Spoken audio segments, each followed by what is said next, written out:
morning, Baba. Good morning. Good morning. Good morning. Today, what are we talking about? Maybe sadhana. So, what do you mean by sadhana? A spiritual path. So, from the point of view of your life and of Maharaji and the world that has been so important to you, what's your sadhana? Maharaji loved me.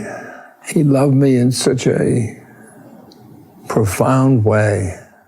And later, in another visit, he called me nose to nose. Ram Dass, love everybody and tell the truth. He never said, get your perception from the soul. That's what love everybody is.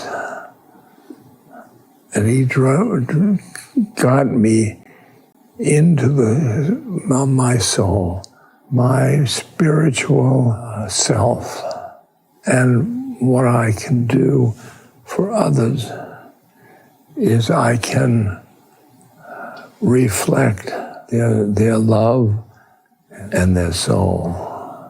A mantra I use is, I am loving awareness. I am loving awareness. I am loving awareness. I am loving awareness. I am loving awareness. And that brings me out of my ego and into my soul. That's my sadhana. What about you?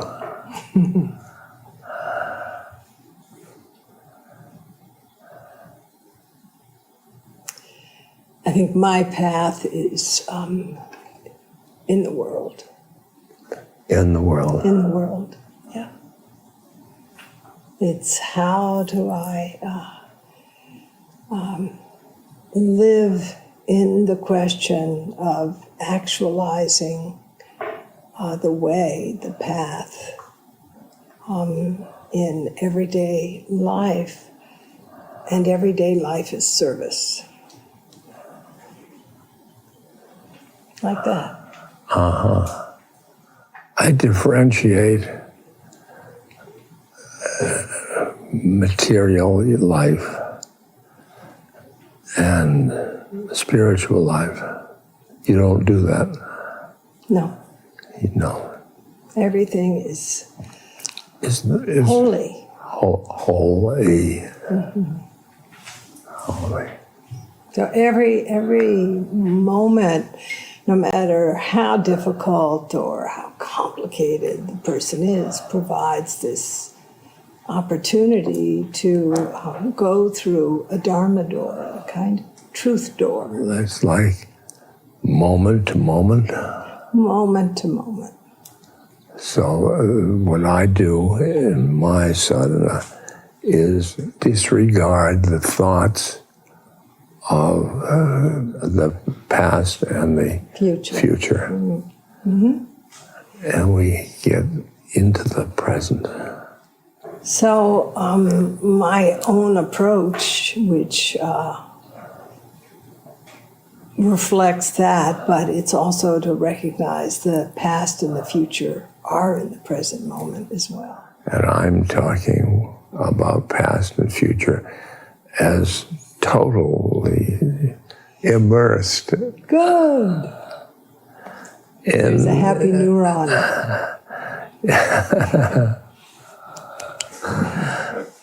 I see that when you get identified with a thought about the past, you're going that way. Yeah, you're kind of hooked. Hooked, yeah.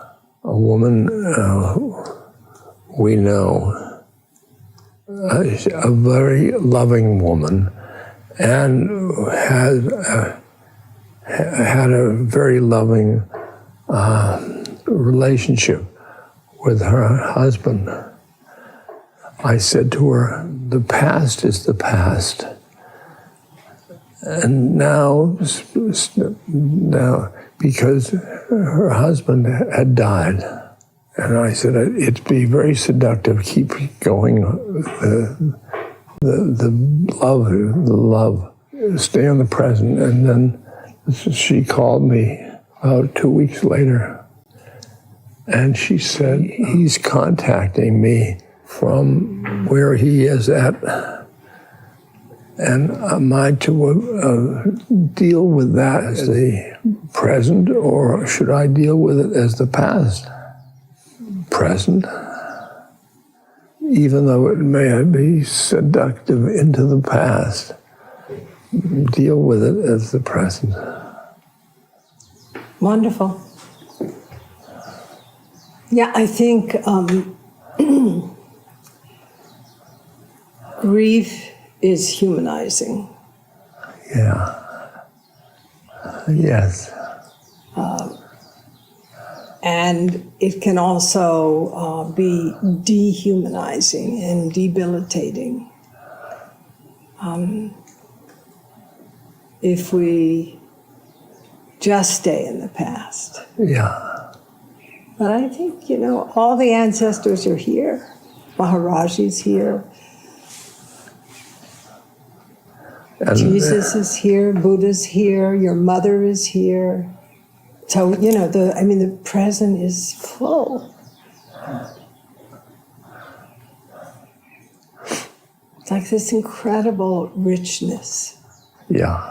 And so the feeling, once we go through the experience of loss and loneliness, then it's to appreciate, feel grateful for this enrichment of the present by the presence of those who have gone. In Hawaii, Yeah. they are so deep into ancestor worship and bringing all the ancestors to the present moment. That's just beautiful, beautiful. Well, I think our, in the West, experience of grief is because we somehow disallow the evolution of the spirit into the ancestral state. Yeah. Do you know? Yeah. So that's a kind of impoverishment, because we go to pragmatics and we, in a funny way, deny the presence of the past in the present. In my spiritual world, incarnated again and again and again and again. And the spiritual ethic is no love and they're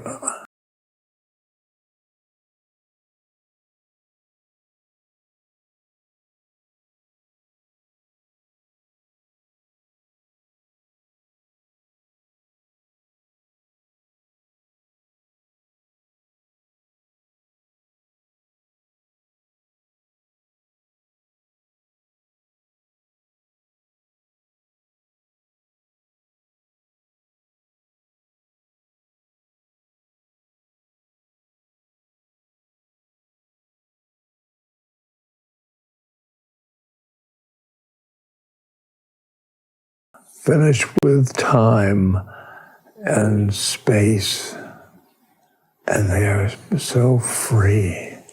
They are so free that you can't grieve for them. Grieving for living, for the living is. Do you find that? That's a really fantastic question. Yeah. I don't know. And I just kind of live with not knowing. Yeah, that's right. You know, I mean, I'm not a mystical person. I was, Yeah. but I'm, a vision-seeking person. But now this is the vision. This is it. This is like a miracle. So the idea of an entity like a spirit being out there having a good time, it's wonderful. I love the idea. It's just, like the ancestral ball. I know, it's great. Yeah. Everybody's dancing, and it's great music, and it's good food, forever and ever. But I'm kind of much more fascinated by the possibility of incarnating every breath. This moment, reborn. Reborn. Yeah, this moment, reborn. Good. That's beautiful. Yeah. Well, that was only because we got talking about grief. The moment that passed, oh my God, I'm grieving. You're taking the grief. I'm just grieving for all the moments of my life. Oi. Oi. Oi. I thought you said om. It's oi. Just shows you still can't spell.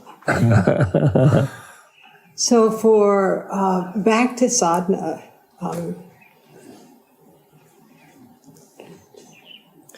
one of the things I love about Zen, so when Zen was Buddhism was in India, then monks had a special status and they were kind of waited on, so to speak. Mm-hmm. In China, Buddhism encountered Confucianism and Taoism, but also a kind of work ethic. And so this idea of, having other people do stuff for you wasn't congenial with Chinese society.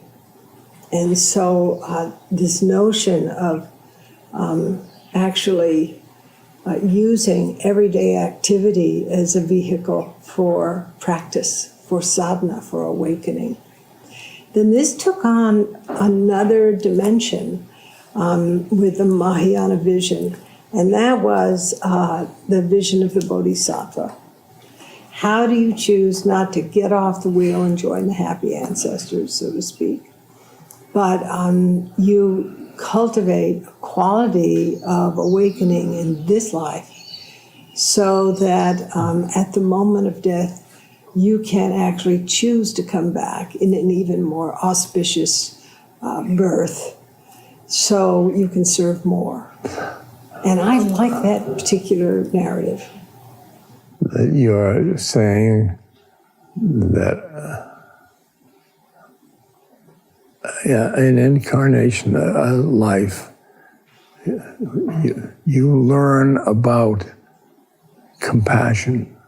Yeah, and you do a kind of U-turn at death.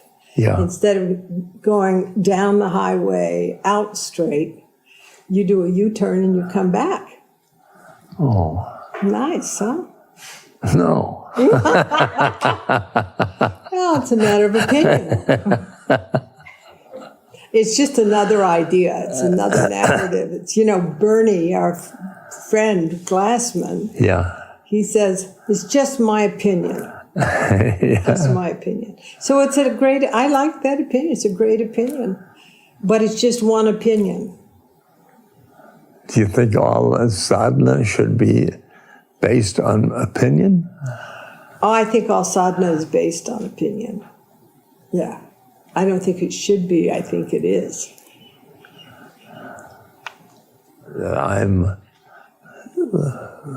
acting out Maharaji's opinions. Yeah. I didn't know he was even Opinionated. opinionated. Well, it's one take on it. It's just my opinion, that he had an opinion. You're acting out his opinion is your opinion.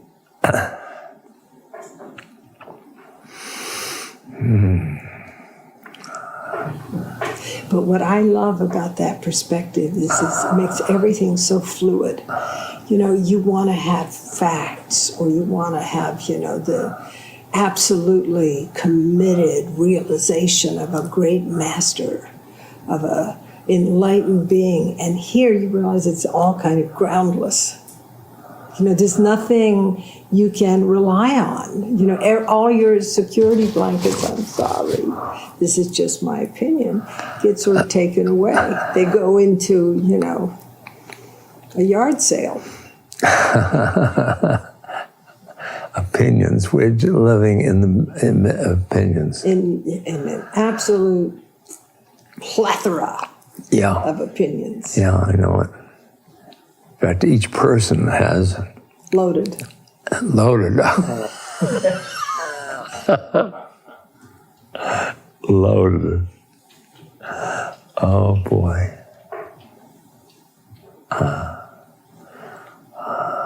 So what's your favorite opinion? That Maharaji is pulling the strings for my life and my decisions, and he's doing it all. Well, at least it's not Donald Trump pulling the strings of your life. You know. Sorry. Somebody's pulling the strings in his life, but it's Maharaji. It's Maharaji, because Maharaji,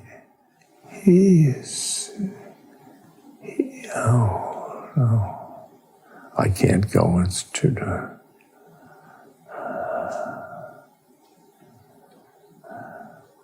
See, that's God.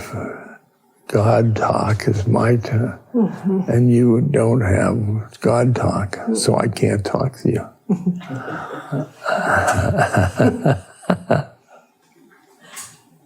I'll get over it.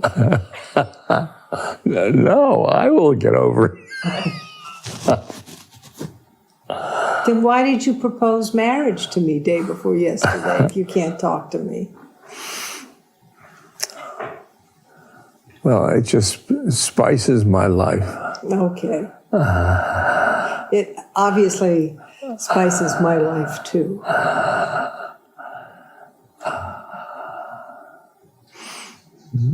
Then what did I say to you? Oi. Yeah, but back to sadhana. Back to sadhana. So, Opinions. What? Say? To go back to sadhana, back to opinions. Well, I didn't say sadhana was opinions per se, but it is true that sadhana. You know, I like what Buddhists say when they say there are 84,000 Dharma doors. Oh, that's nice. Isn't that That's nice? very nice. So that's very nice. Men's room, like the women's. Yeah. So everybody, one girls were women, but we all knows that my Christ of her.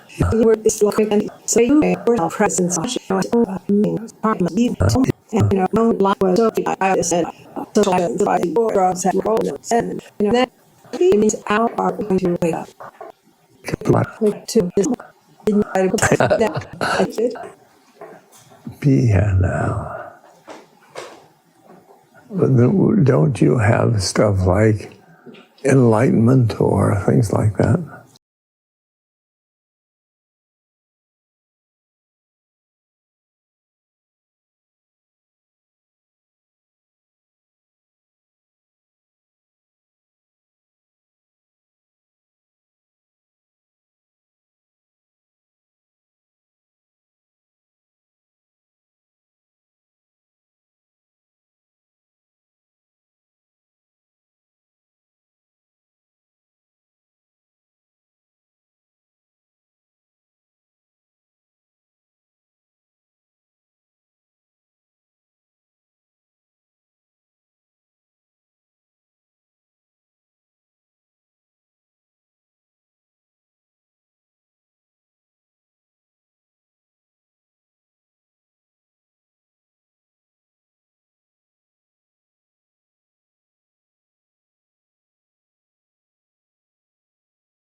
So there's a kind of a Zen joke. It's enlightenment is an accident. Practice makes you accident prone.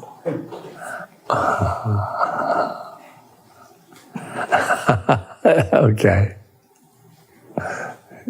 Yeah. Yeah, I look That's at right. this kind of carrot of enlightenment Yeah. as a little bit of a scam. A scam. Yeah.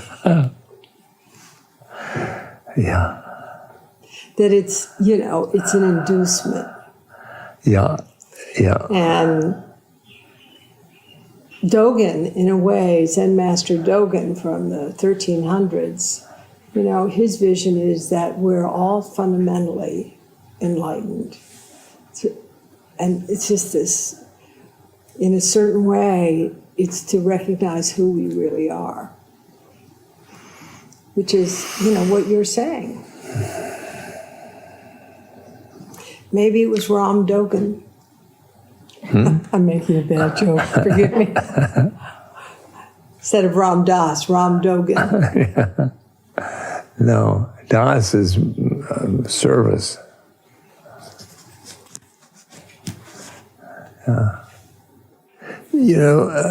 The past often would be next to a strong personality, like Tim Zen Maharaji is my strong person.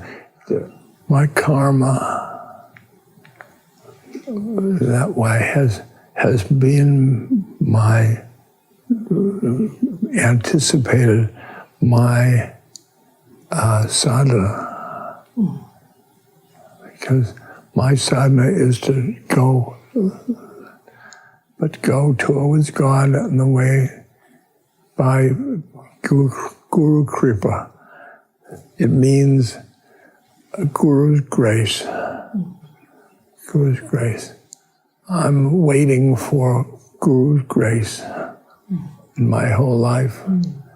The only way I will go to whatever it is, through Guru's grace.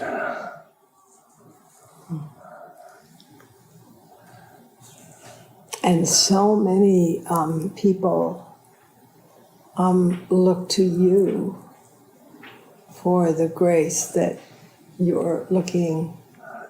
I tell them to tell the guy behind me. Wonderful. But you see, grace, I relax. I don't. Do I do that or not? That's not even my business. I find I'm the whole. I'm a little cog in the big wheel of nature, and that part. And so that the grace seems, it keeps the greatness of the consciousness behind all this.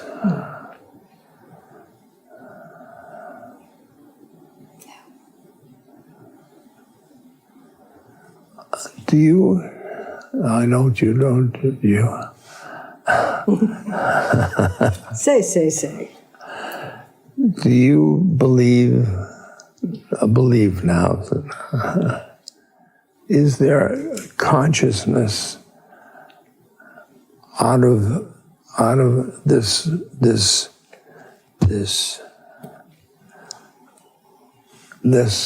all of it comes out of that consciousness?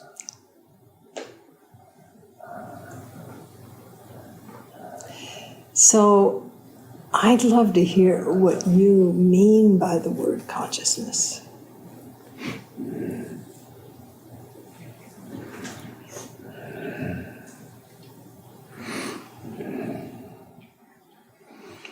Well, I go in.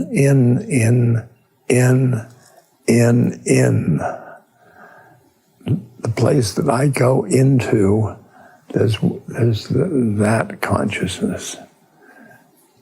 My inner, and your inner with the same inner. It's from my point of view, it's God using each of us as fingers of His consciousness, not His bullshit. Excuse me. I didn't even mean that. I mean, that's really a cloud. It's not like somebody sitting, you know, that's past. Yeah. So I just thought about the first case in the Denko-Roku, which is the Zen Master Keizan's transmission of the light. And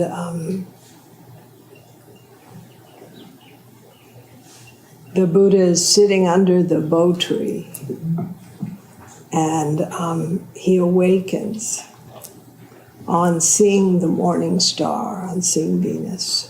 And he says, I and all beings simultaneously realize the way. I and all beings simultaneously realize the way. So he's had this incredible shift of consciousness. I mean, it's just like, you know, at one point he's this guy, Shakyamuni, then he's the Buddha. And he sees that there's awakening everywhere. And he is awakening everywhere. So that is somehow articulated in the Heart Sutra. You know, gate, para samgate, bodhisvaha. So, like that. And just this awakening, gone beyond, gone far beyond. Even the pairs of opposites, right? Wisdom is awakening. That's what awakening is. So, you know, I mentioned Dogen, going back to that moment of realizing that all beings are fundamentally, at their very most essential, are love. Love. Are you a Buddhist? I mean, that would come out of my mouth. What's the difference? That's two fingers of God. Yeah. Of love, of consciousness. All this stuff, all have little beings in them. I don't know about that part. I mean, I'm not sure of that. That's an opinion. In my opinion.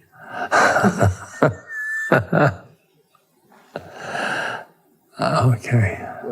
Talking about consciousness. And you said you could just go in and then you would be there. And then, but you also were saying that consciousness is everywhere. And then, you know, I said something from another point of view that joins you in that. And I kind of love what the old Chinese say. They say everything is moving toward awakening at different velocities.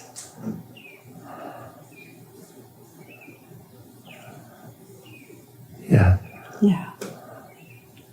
So the rock, Yeah. the ocean, the egret, the bougainvillea, the swimming pool, you and me, Yeah. even politicians. I'm not a swimming pool. That swimming pool is different race, huh? Is it? Isn't that what you said? No, I'm not saying that. What'd you say? I'm not going to say. No, I'm saying everything. This is what the old Chinese great masters. Everything is moving toward enlightenment at different velocities. But then another great teacher in the Zen tradition said, everything is already enlightened. Yes. I think that's pretty good. And this is what the Buddha said, realized. So sadhana, just going back.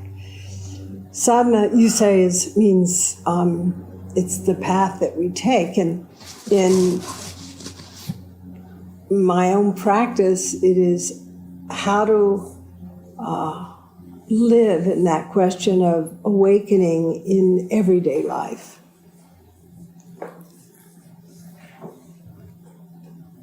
What do you think of that?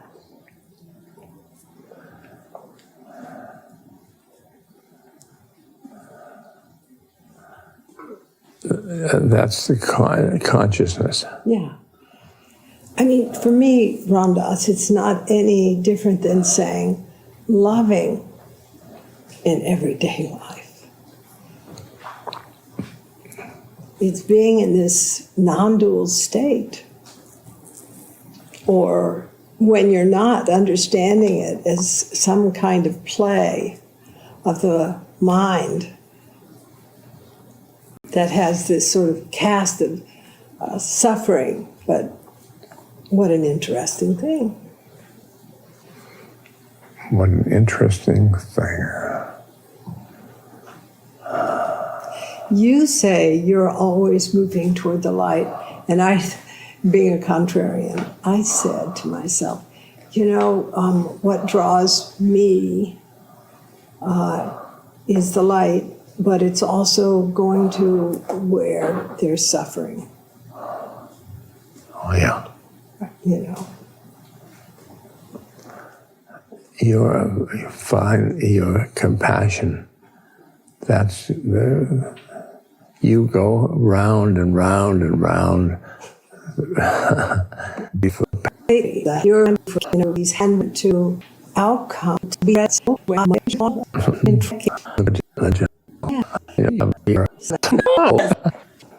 feel you. What you yeah. I'm love. I'm peaceful. I'm joyous. I'm passionate.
I'm a soul.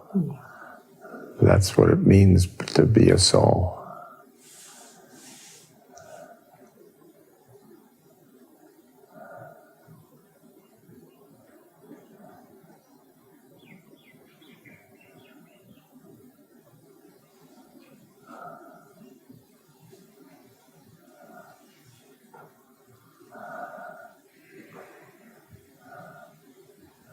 Yeah.